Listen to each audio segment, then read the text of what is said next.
Comrade Shakila, member of Awami Action committee.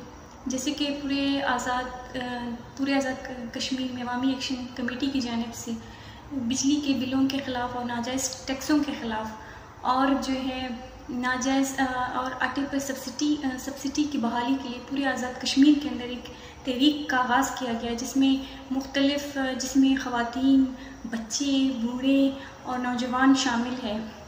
हज़ारों की तादाद में जो है इस तहरीक में शामिल हो रहे हैं और आज़ाद कश्मीर की जो हुकूमत है वो इस तहरीक को दबाने के लिए सख्त बौखलाहट का शिकार हो गया है। वो अवामी एक्शन कमेटी के मेंबर्स और सियासी कारकुनों को जो है इन पे झूठे मुकदमात करके जो है उनको जेलों में डाल रहे हैं।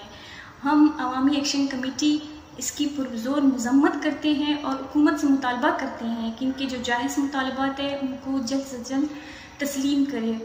बसूरत दीगर पूरे पाकिस्तान के अंदर इस तहरीक की हिमायत के लिए एक मज़म्मती तहरीक का आगाज़ करेंगे। Thank you.